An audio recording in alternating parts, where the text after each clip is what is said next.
नमस्कार दोस्तों, मैं आदित्य रंजन। जैसा कि अभी हम लोग एक प्रोग्राम चला रहे हैं कि हम लोग कोई एक टॉपिक लेते हैं, उस टॉपिक के साथ स्टूडेंट के बच्चों के साथ उस टॉपिक पर बात करते हैं। और इससे बेनिफिट ये होता है क्या कि वो टॉपिक बच्चे को तो क्लियर हो ही जाता है, साथ ही साथ इंटरव्यू का एक छोटा सा प्रैक्टिस भी हो जाता है। और दूसरा बेनिफिट ये मिलता है कि बच्चों के अंदर में सेल्फ कॉन्फिडेंस ज़बरदस्त हो जाता है। तो आज जो हमने टॉपिक लिया है वो टॉपिक है भारत के राष्ट्रपति। तो भारत के राष्ट्रपति से संबंधित कुछ प्रश्न जो है आज हम अपने पार्ट 2 के स्टूडेंट तहसीन को बुलाए हैं और तहसीन से हम कुछ प्रश्न पूछेंगे राष्ट्रपति के संबंध में, भारत के राष्ट्रपति के संबंध में। और आप लोग बताइए कि बच्चे की तैयारी ठीक है कैसी। गुड मॉर्निंग सर, कैसे हैं? ठीक है सर। तो आज हम लोगों का टॉपिक है भारत के राष्ट्रपति। तो सबसे पहले उसके रिगार्डिंग हम आपसे यह पूछना चाहेंगे कि कई प्रकार की शासन व्यवस्थाएं होती है, दुनिया में बहुत सारे शासन व्यवस्थाएं चलती है। तो आप यह बताइए कि भारत में किस प्रकार की शासन प्रणाली है? भारत में लोकतंत्रीय शासन प्रणाली है जो एकात्मक होते हुए भी संरचना में संघात्मक है।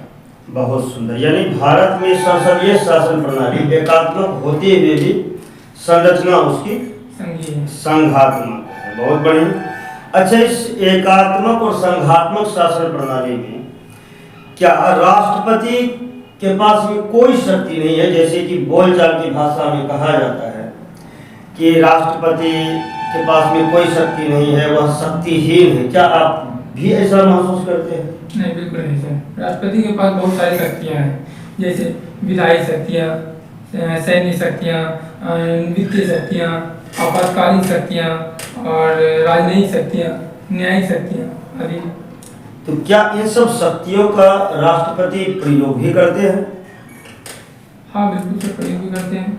तो कहने का मतलब जो लोग यह कह रहे हैं कि भारत में राष्ट्रपति का पद एक शक्तिहीन पद है, ये गलत है जी।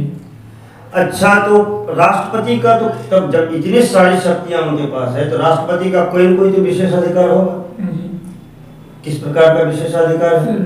भारतीय राष्ट्रपति को विशेषाधिकार प्राप्त है जो कि भारतीय संविधान के अनुच्छेद 361 में उल्लेखित है, जिसमें कि राष्ट्रपति को क्षमादान की शक्ति है, राष्ट्रपति के पास वीटो पावर है, राष्ट्रपति के पास सैन्य शक्ति जिसमें वो तीनों कमांडर की नियुक्ति खुद करता है। तो ये सब जो है राष्ट्रपति के विशेषाधिकार में शामिल है।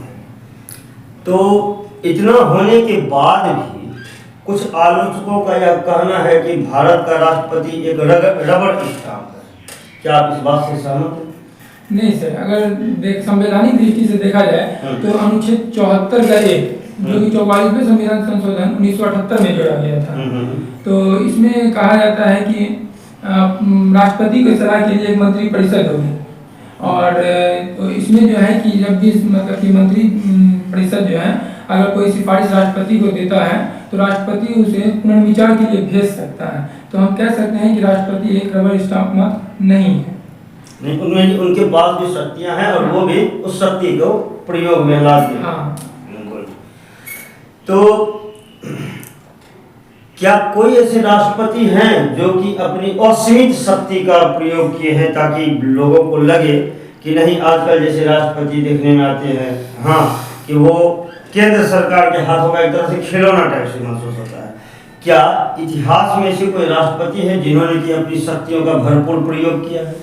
हाँ, ज्ञानी जैसे जिन्होंने 1989 ईस्वी में एक विधेयक आया था, पोस्ट ऑफिस विधेयक, जो कि प्रेस की स्वतंत्रता को बाधित करता था। तो उन्होंने ये बिल को क्या किया था कि एक निश्चित समय के लिए विलंब कर दिया था, अपने पास रख लिया था। तो किस चीज का प्रयोग किए थे?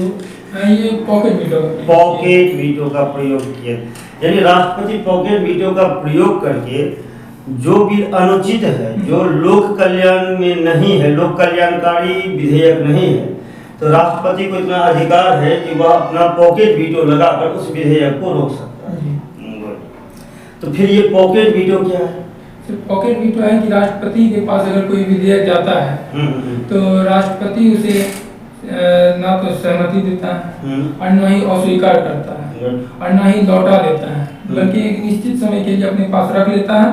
और फिर जब सदन की कार्यसीमा समाप्त हो जाती है तो वो विधेयक अपने आप निरस्त हो जाता है। हाँ। तो इसका मतलब ये हो गया कि राष्ट्रपति अपना पॉकेट वीटो का प्रयोग करके बहुत सारे विधेयक को पास होने से पहले ही रोक सकता है।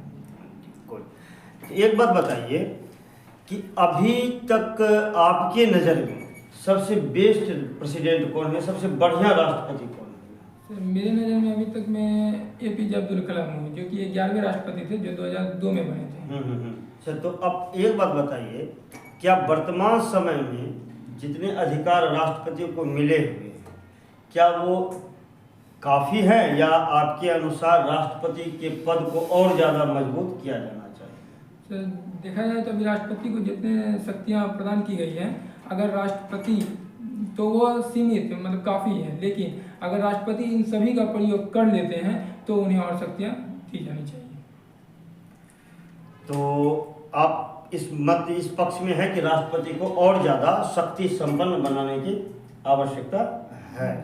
तो बहुत बहुत धन्यवाद आपका। हमने देखा कि राष्ट्रपति के संदर्भ में बहुत सारी ऐसी बातें हैं जो कि लोगों के अंदर में कन्फ्यूजन पैदा करता है। हाँ, तो आप लोग बेहतर तरीके से हमारे YouTube चैनल के साथ जुड़े रहें। समय समय पर हम इसी तरह से एक एक टॉपिक पर बच्चों के साथ बातचीत करते रहेंगे और इसके माध्यम से हम चाहेंगे कि आप तक अपनी जानकारी को शेयर करते रहें। शुक्रिया।